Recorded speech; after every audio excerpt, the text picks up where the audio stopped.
Hello and welcome to Turkiye Talks. Tonight we are going to talk about recent developments in Syria, especially Turkey's operation there, in which ISIS leader was killed according to Turkish intelligence. I'm joined by Oytun Orhan from Orhan and Kadir Ustun from Washington. Welcome both. Hello. Thank you very much. Oytun, thank you very much for joining us again. This operation was probably one of the most important military operations against ISIS in Syria in recent years, probably after the United States made a similar operation against a terror leader. What do we know about this operation, and what is the importance of that at this point?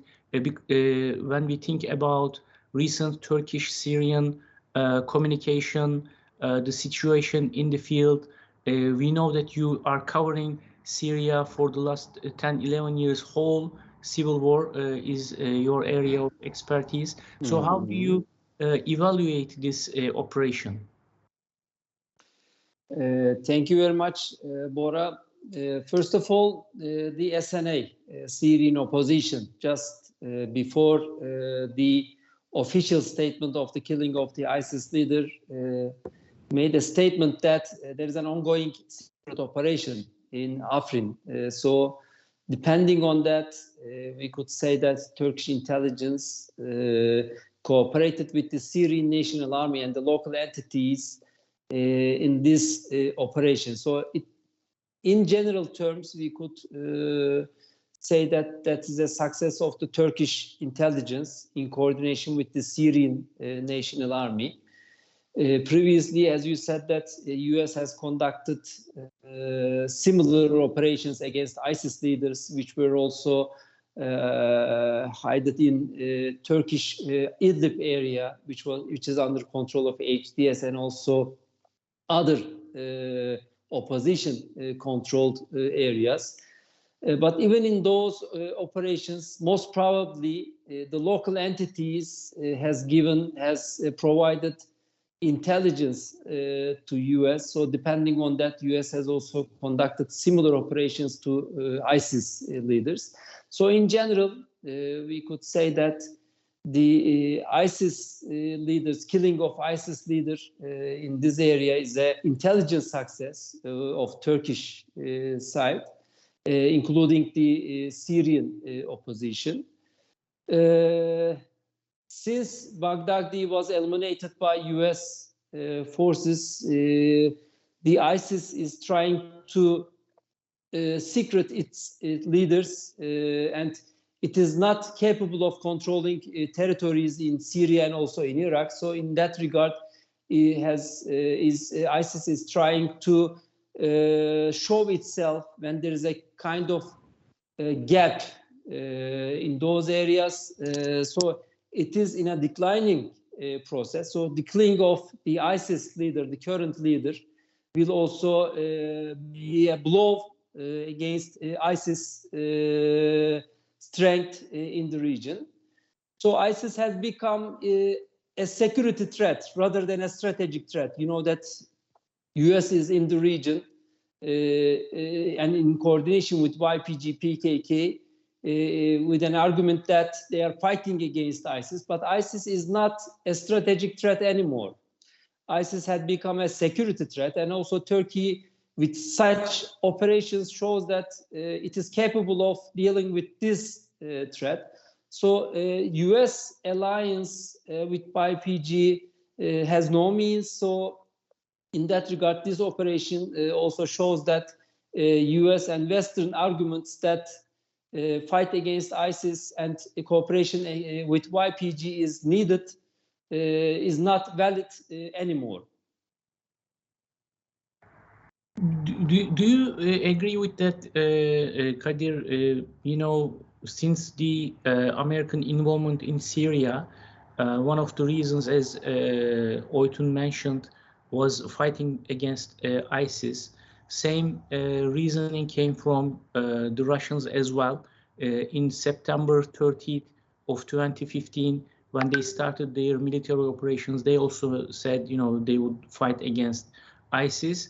But since then, we have seen that the first major ground operation against ISIS was when we look at the Russian operations as well, you know, when they started their military operations in Syria in the 30th of September in 2015, their reasoning was also, their pretext was also fighting against ISIS.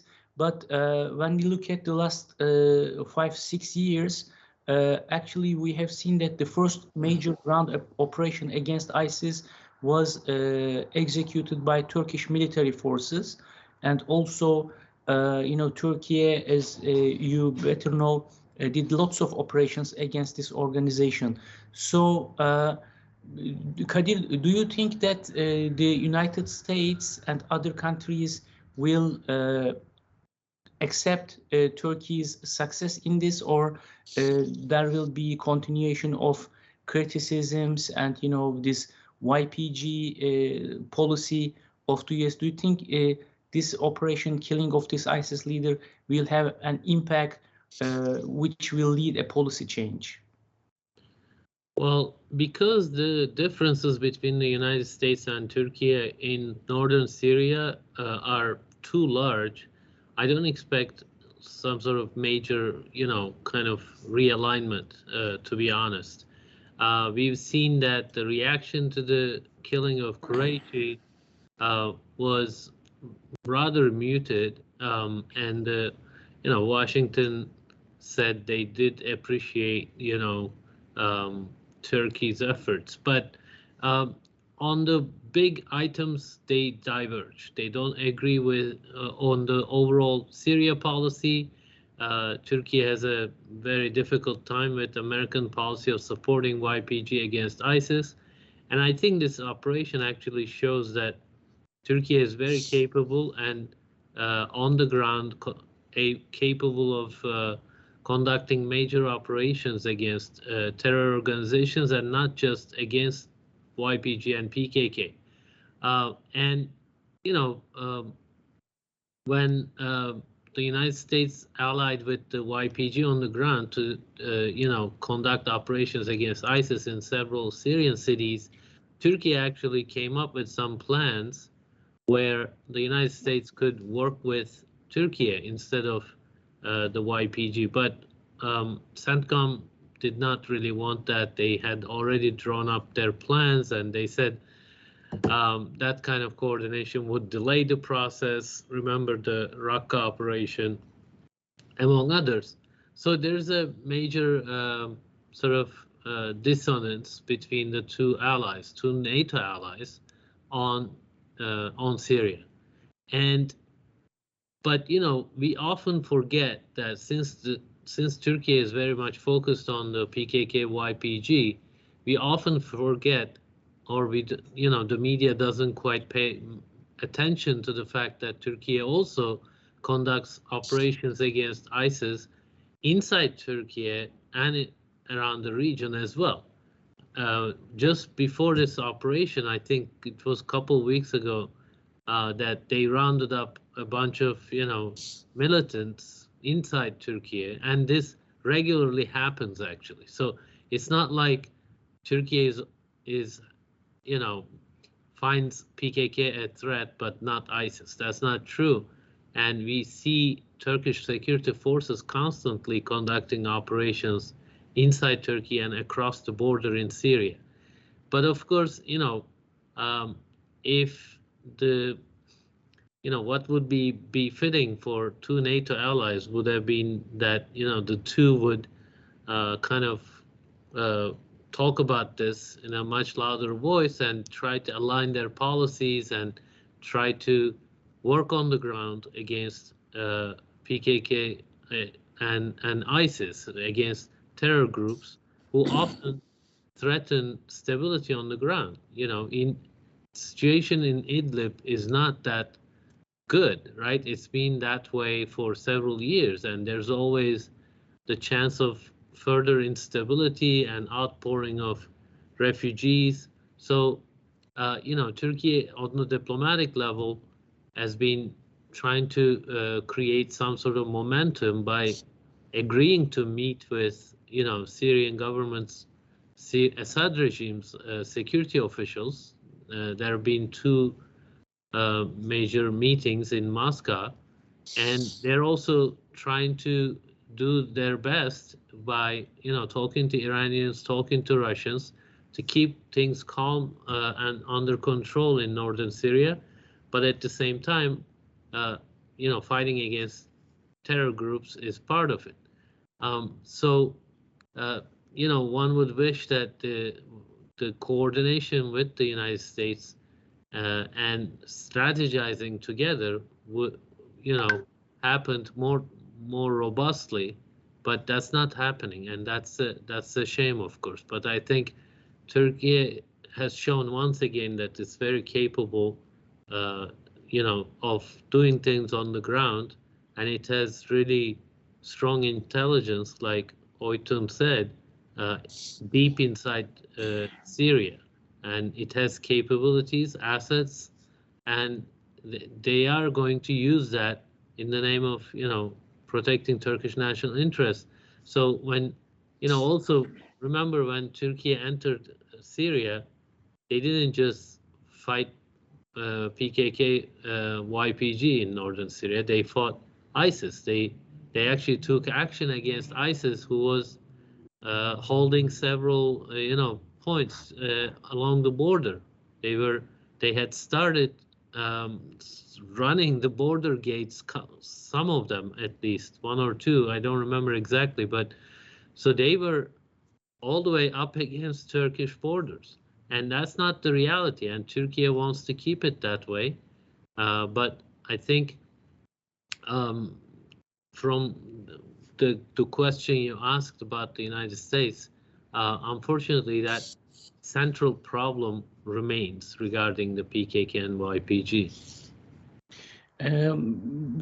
This is happening in a very important period of time. Turkey is heading to an election. Presidential and parliamentary elections will be held within 10 days. Syria is an important issue which is being discussed from different aspects. Some politicians talk about sending Syrian refugees back, especially the opposition leader and opposition candidates are talking about that. This is part of the problem, but I would like to go beyond that, and Oytun is an analyst who has been following this civil war since it started in 2011. We came to a stage in which Turkey and Syria started negotiations again, or at least some kind of diplomacy is going on under the auspices of Russian administration, included Iranians as well. What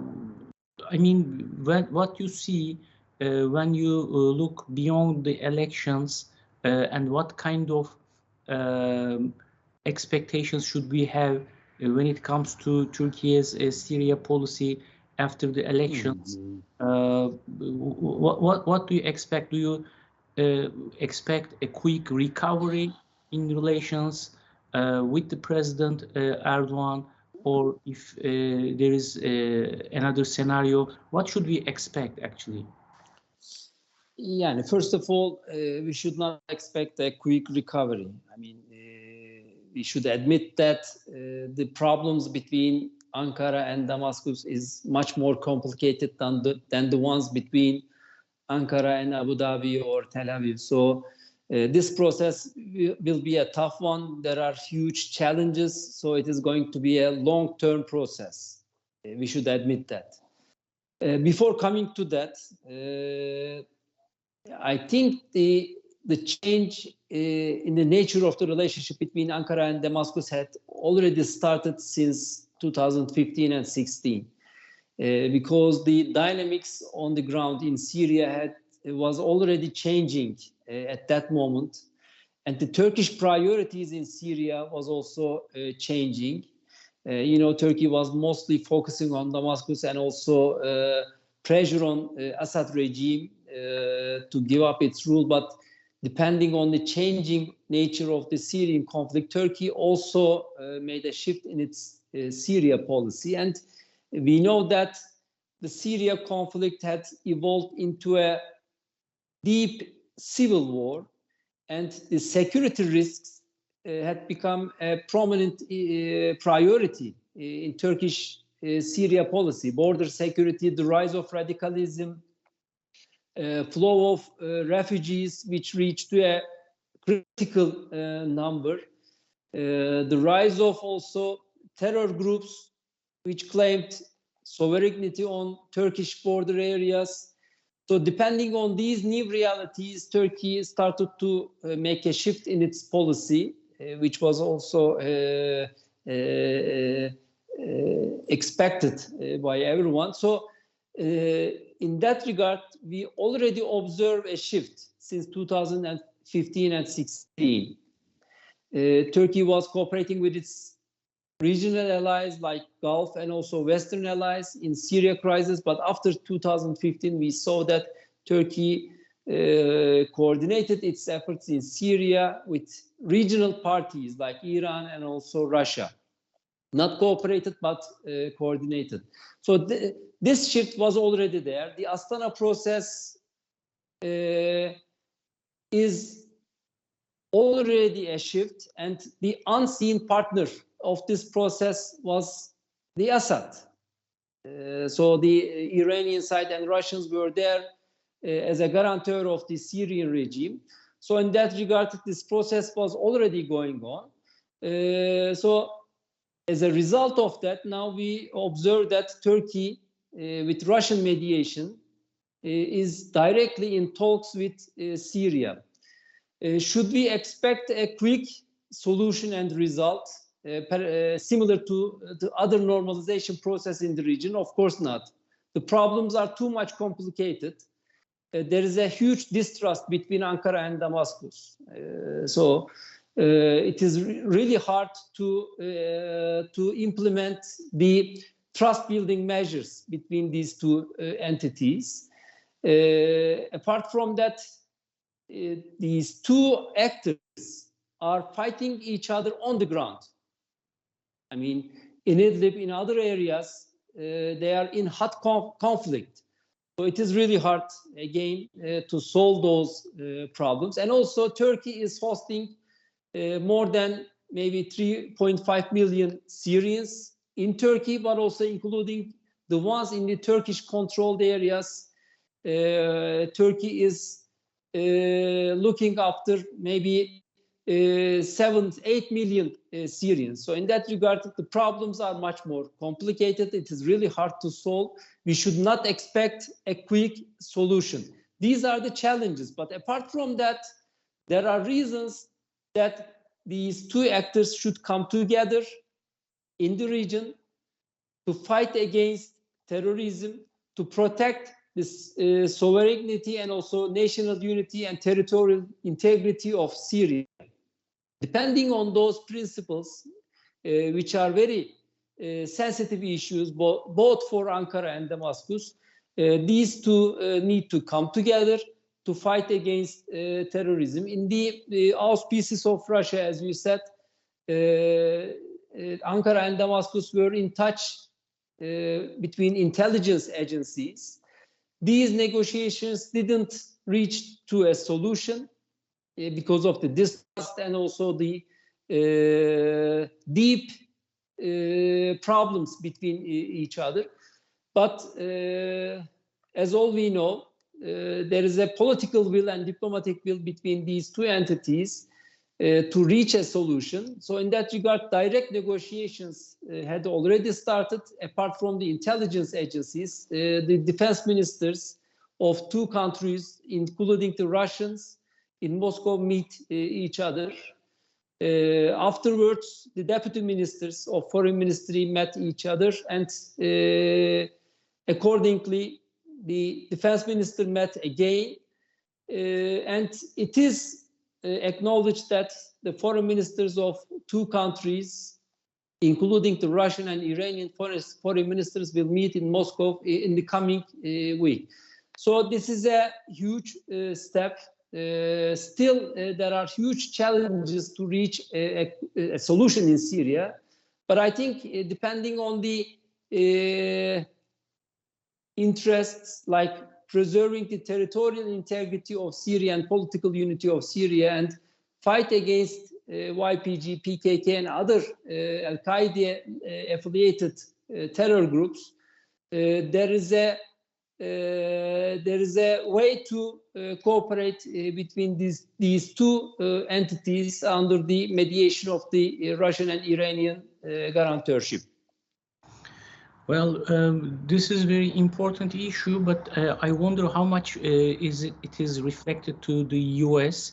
Kadir, maybe you can talk a little bit about that, because I remember that during the Trump's administration, Turkey was always in the headlines, on the headlines of US papers. Now it is a very important elections coming up in Turkey, and how much do we see, how much interest do we see on that, especially when it comes to foreign policy issues like Syria? I mean, recently we have seen some media organizations, Western media organizations, reporting about the elections in a very biased way, actually. But these are real issues. I mean, the future of Syria, territorial integrity of Syria, the US-Russian competition in this region, especially as you mentioned in your first comments, you know, the one issue and other problems between Turkey and the United States. When it comes to these elections and when it comes to Turkey's operations in Syria, how much is it an issue in the United States? Do they, the policymakers, media, academia, are they interested in these issues, or it is something forgotten with the Trump's administration? Well, in his initial remarks, you know, Oytun said something important, that, you know, ISIS is no longer a strategic threat, but a security threat.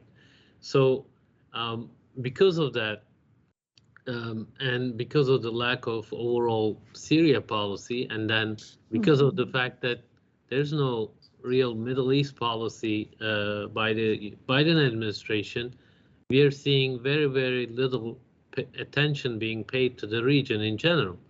Even the Iran nuclear issue is not really making the headlines all that much. There's not a lot of, you know, pressure on the Biden administration to do much in the Middle East.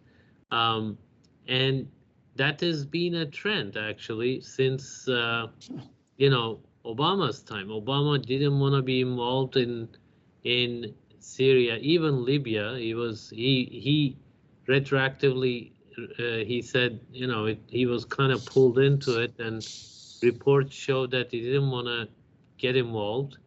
And that's a trend. It continued under Trump. Trump wanted to pull out of Syria, and Biden has not done much. He pulled out of, you know, Afghanistan. He tried to make a deal with Iran, but he's not pushing hard on that because he doesn't want to have problems with Israel, I guess. So, basically, regarding your question, Syria issue is not really making the headlines. That's, I think, partly why Turkish operation on Qurayshi didn't make much of a noise in Washington as well. I think the specialists were paying attention, obviously, but there hasn't been a lot of robust debate. What you mentioned about the Turkish opposition's promise to, you know, return the refugees, that's kind of interesting because that promise included the West, right? Kemal Kılıçdaroğlu said that he would sit down with the Europeans and he would convince them to, you know, fund things and make it sort of deal with the Syrian regime and stabilize the area, etc. Much of that is being already done, right? The Turkish government is doing, meeting with Syrians and Iranians and Russians and trying to create safe areas in northern Syria to be able to bring, encourage voluntary return. But those areas have to be safe, and there has to be some sort of functioning economy, etc.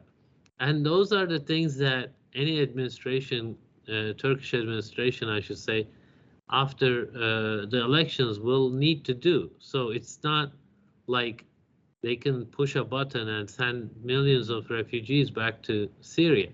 That's just not possible.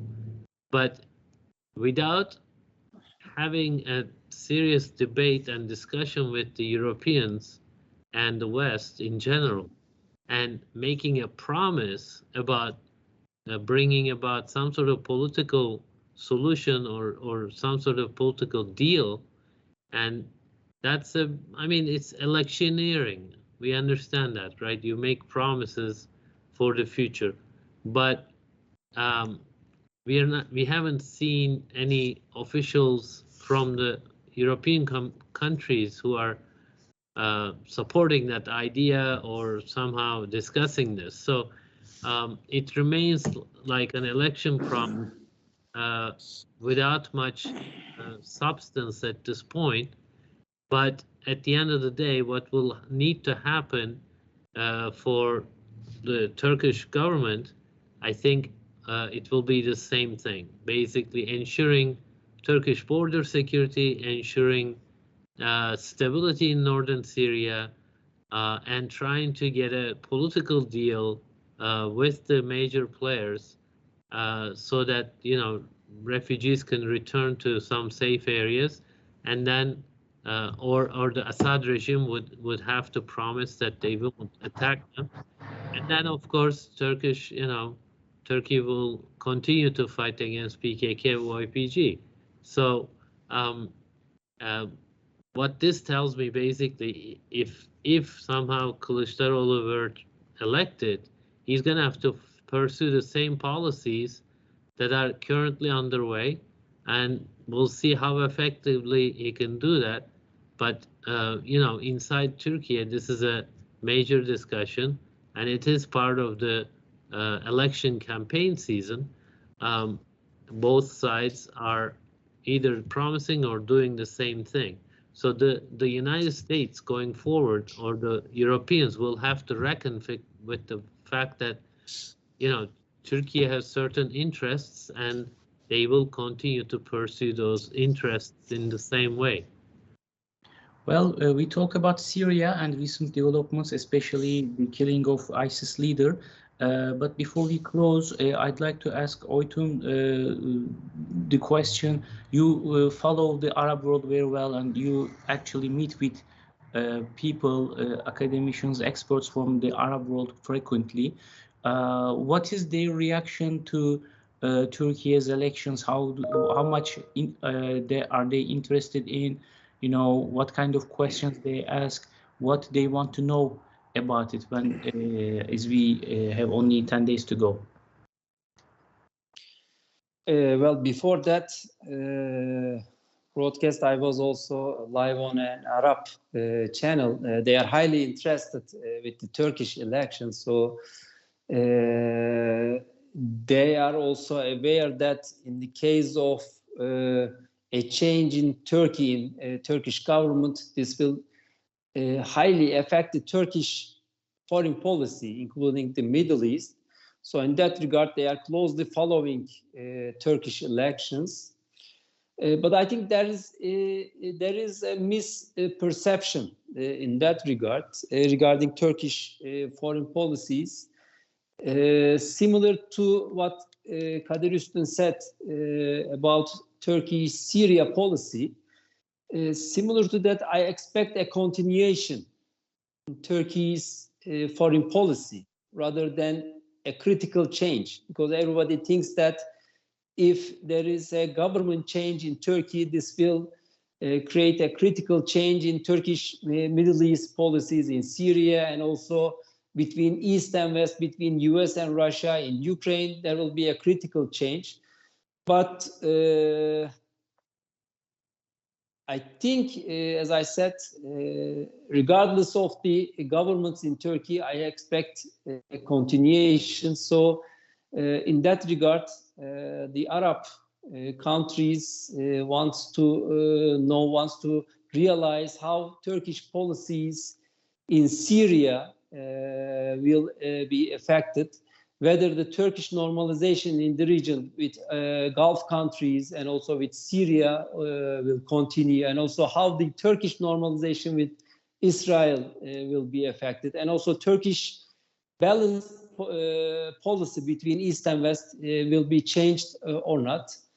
So this is what they are trying to learn, trying to understand. So depending on that, they closely follow the Turkish elections. But I think there is a misperception in that regard because, as I said, I expect mainly a continuation in the Turkish foreign policy. Well, thank you very much for your comments, Oytun, Orhan and Kadir Ustun. With that, we came to the end of our show. Hope to see you next time.